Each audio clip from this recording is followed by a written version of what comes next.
Hey Doug, c'est Marine et Samy. Il s'est passé un truc de fou. Franchement, pose-toi et écoute ça. Oh là! Comment ça va, Doug? Ouf ouf. Trop cool. Nous, on va bien. Nous, on va bien aussi. Ouais. Alors, épisode 3. 3, déjà. On s'est compté. L'arrivée à Perth. Ouais. Et voilà Perth. Et avant l'arrivée à Perth, on est toujours dans l'avion. Et là, vu qu'on arrive en Australie, on a une déclaration à faire. Donc moi qui ai déjà été quelques fois aux États-Unis, je me souviens qu'ils te demandent une sorte de déclaration en te demandant est-ce que tu as une bombe dans ta valise ou est-ce que tu es un terroriste. Ce qui n'est pas logique du tout, on est d'accord, parce que si tu étais un terroriste, je pense pas que tu le déclarais. Je suis un terroriste, j'ai une bombe dans mon sac. Exactement, pas de sens. Et là on m'a demandé, donc même type de déclaration, vraiment même type de papier, sauf que les questions c'était est-ce que vous avez du chocolat? Est-ce que vous avez une plante? Est-ce que vous avez un bout de bois? Ouais. Donc on a dû déclarer que Marine avait une brosse à cheveux en bois. Sur moi. Et on nous a dit que cette douane était vraiment Très sévère. très Qu'elle sévère. ne s'est pas passée, quoi. Ouais. En fait, ils font ces trucs-là pour protéger la flore et la faune L'écosystème de l'Australie. australien. Ouais. Même entre les États. Ouais. Mais bon, c'est pour plus tard. C'est pour plus tard. Et du coup, on a été. Ben oui, mais en fait, et donc oui, ils sont quand même assez sévères, mais dans le sens où c'est vrai qu'on a été arrêtés plusieurs fois, quoi. Genre, on passe, tu sais, pour le truc d'identité là, où tu montres ton passeport, ils voient que c'est bien toi. Ouais, c'est ça. Et puis après, il y a quelqu'un qui est là déjà et il nous arrête comme un petit cow-boy. Je me souviens, il avait des yeux très bleus. Voilà, Marine se souvient de ses yeux. Donc si tu nous regardes, monsieur aux yeux bleus, contrôle-nous encore. Non. Et ouais, en fait, c'est comme si cette personne-là va envoyer un signal à la suivante. Ouais, c'est trop bizarre. Parce qu'en fait, sur ton ticket, ils vont mettre un truc. Enfin, nous, c'était vert. Donc, vert, je suppose, c'est bon. Je sais pas si c'est rouge, si c'est mauvais, parce que nous, ça a été bon direct du premier coup. Mais il y a plusieurs process comme ça où ça, c'était le numéro 1, il y en a encore eu 2 derrière. Bon, après, on a descendu les escalators. Il y en a pour les bagages, il y en avait encore. Là, il y avait encore quelqu'un. Encore une dame, ouais. Encore une dame. Et puis le troisième, c'était le final, est-ce que tu te fais contrôler ou pas, et là on est passé, donc nous je pense qu'on a battu un record mondial, on a fait 5 minutes. D'habitude les gens passent toujours du côté. Apparemment les gens, souvent c'est un petit 30 minutes, 45 minutes. Mais bref, on sort de là, on prend un taximan super sympa. Vraiment. Et on passe à travers Perth parce que du coup le premier logement qu'on avait, on avait déjà réservé à l'avance une auberge de jeunesse et c'était pas à Perth même dans la ville, c'était un peu à l'extérieur, ce qu'ils appellent Scarborough Beach, c'est un quartier. C'est le feu. C'est le feu, franchement le quartier c'est vraiment le feu, t'es juste à côté de la mer, en vrai, c'est très jeune, c'est très sport, enfin c'est un peu Miami franchement, d'Australie quoi. Ouais, moi l'idée que j'ai de Venice Beach, bon j'ai jamais été à Venice Beach donc j'en sais rien, mais l'idée que j'en ai, donc les gens qui font un peu du skateboard au bord de la plage, les petits bars, les petits vendeurs XYZ, le food market les jeudis. Ouais, il y a un petit food market. Vraiment sympa.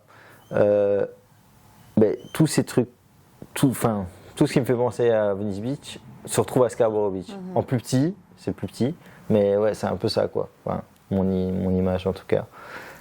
Donc ouais, c'était bien. Ça c'est vraiment sympa. Et puis du coup là, on est dans le petit taxi qui nous amène donc à notre auberge de jeunesse. Il est 18h, 19h, donc il fait déjà nuit. Et là on arrive à l'auberge et c'est la désillusion.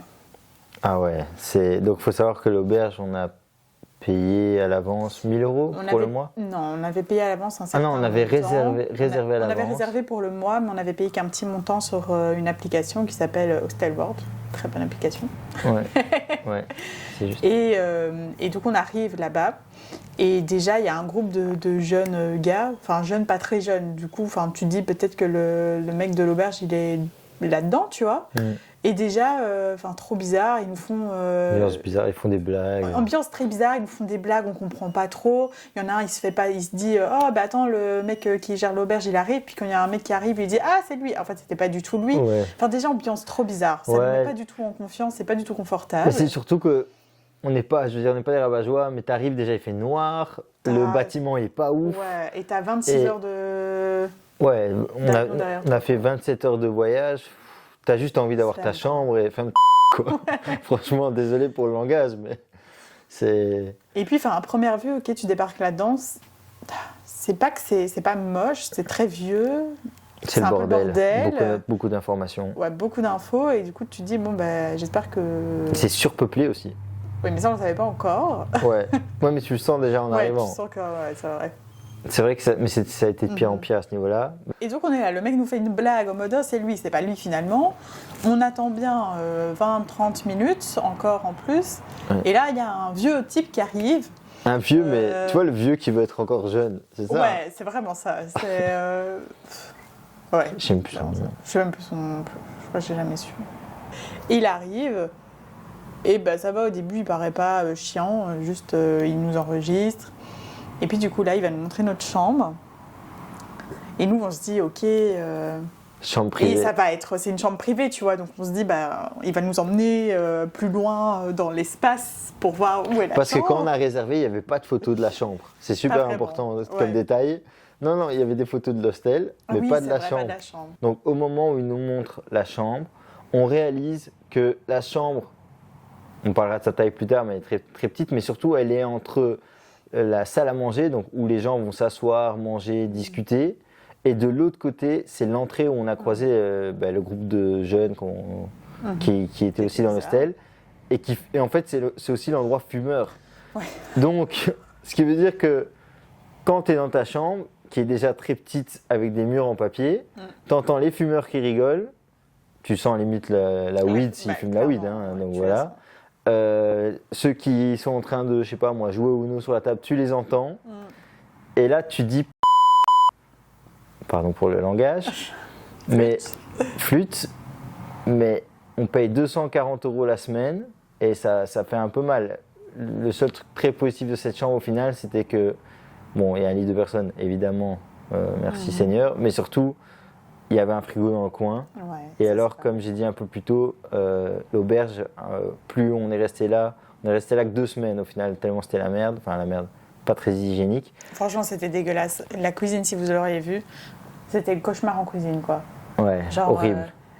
En fait, il n'y a personne qui nettoie, il n'a pas de service de nettoyeur, ce mec. Et c'est lui le service. C'est lui le service. Je l'ai vu plusieurs fois. Ouais. Et quelques personnes aussi, parce que... Donc, en fait, si on a bien compris, c'est une auberge où déjà il y a énormément de monde, mais en plus, il fait venir des gens qui laissent dormir sur les canapés et qui fait payer. Vraiment un gros bordel, et c'est un gros squat, en fait, où tout le monde fait à manger, personne ne nettoie derrière. C'est un gros squat, quoi. C'est vraiment dégueulasse. C'était horrible. On vous rassure, l'auberge a été détruite.